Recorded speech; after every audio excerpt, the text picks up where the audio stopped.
develop eventually to a sperm. During the stages of spermatogenesis, the developing sperm will migrate from the outer edge of the seminiferous tube to the lumen.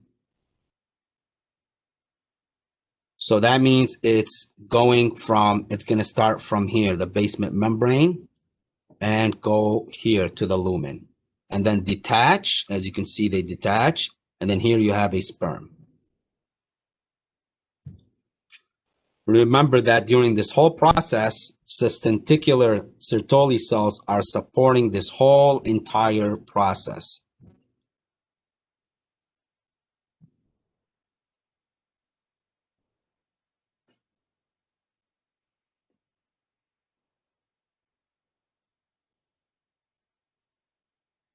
Okay. Now,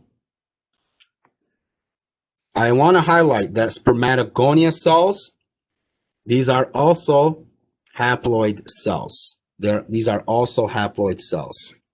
They're also haploid cells.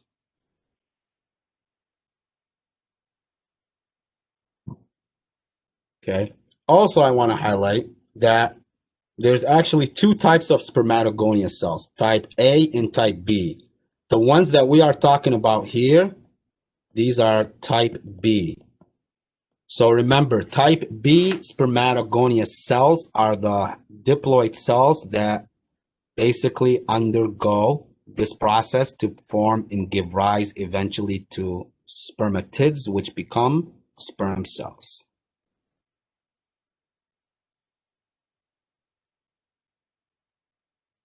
So I added this new slide just to make sure that I reiterate it. I will post this one because I'm writing it in clear language, so that way you guys make sure that you know it.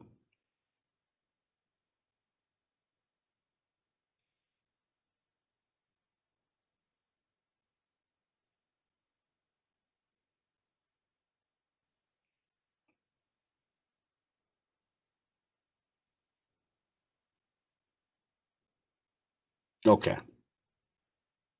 Now,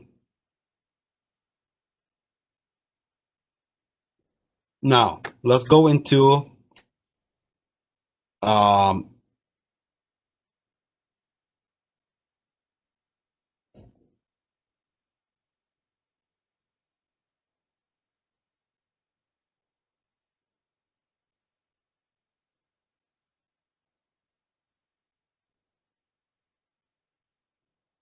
the structure of a sperm cell. Okay, the structure of a sperm cell. Remember, the spermatids will develop into a sperm. So a typical sperm cell contains the head, a midpiece, and the tail, which is the flagellum. The head contains a nucleus. The nucleus itself will have only 23 chromosomes, which means it's haploid. The head also contains an acrosome. This is basically a cap over the nucleus. This acrosome contains enzymes that help the sperm penetrate the oocyte during fertilization. Process called acrosomal reaction. This acrosomal reaction is basically referring to the enzymes released from the cap to help it penetrate through the oocyte. The midpiece contains mitochondria, which is needed to make ATP, so that way the tail or the flagellum can swim.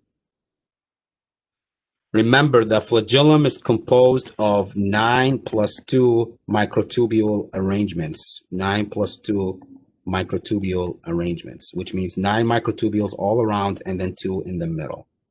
And its function is to propel the sperm towards the egg. So here you could see a picture of a typical sperm. Here you could see the acrosome right here. The nucleus is inside the head, the midpiece, and then the tail.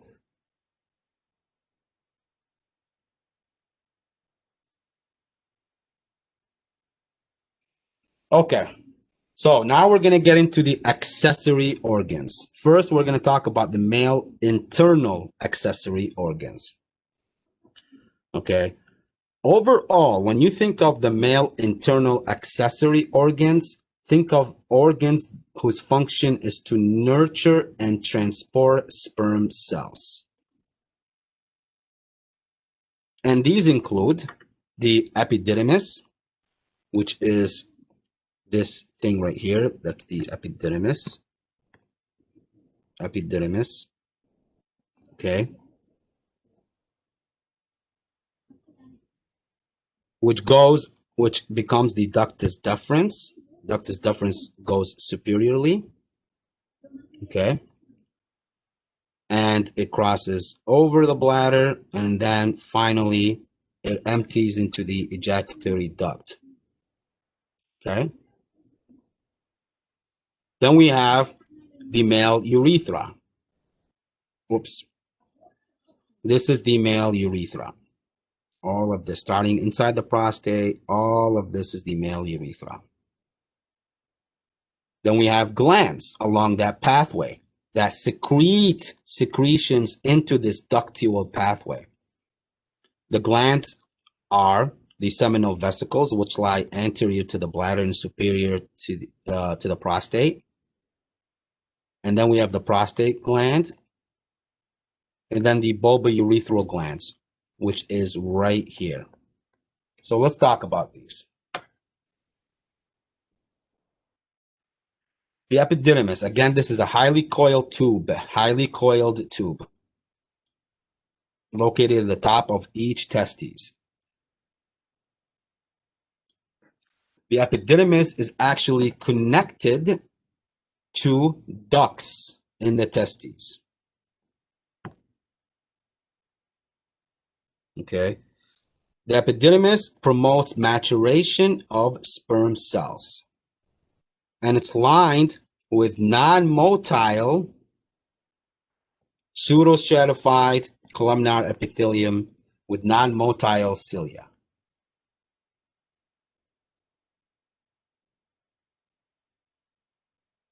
Ductus deferens, also called the vas deferens, this is described as a muscular tube. It extends from the epididymis all the way to the ejaculatory duct, which is in the prostate.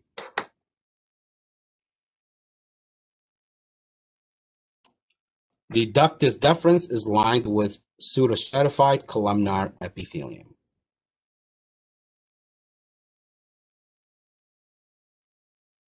Seminal vesicle, also called the seminal gland, it's this right here. Okay. Each one of these seminal vesicles is actually attached to a ductus deferens, as you can see it right here. Okay. The seminal vesicle itself secretes an alkaline fluid. Again, this gland is going to secrete fluids that help and that contributes to the formation of the volume of semen. So we'll secrete an alkaline fluid, which helps to regulate the pH levels in both the male and female tracts. Also, the seminal vesicle will secrete fructose and prostaglandins. It will empty into the ejaculatory duct.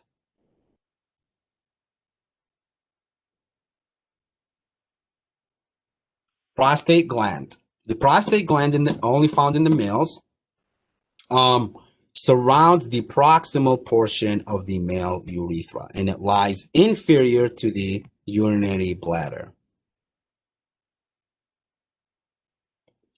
The ducts of the prostate gland, they open up into the urethra.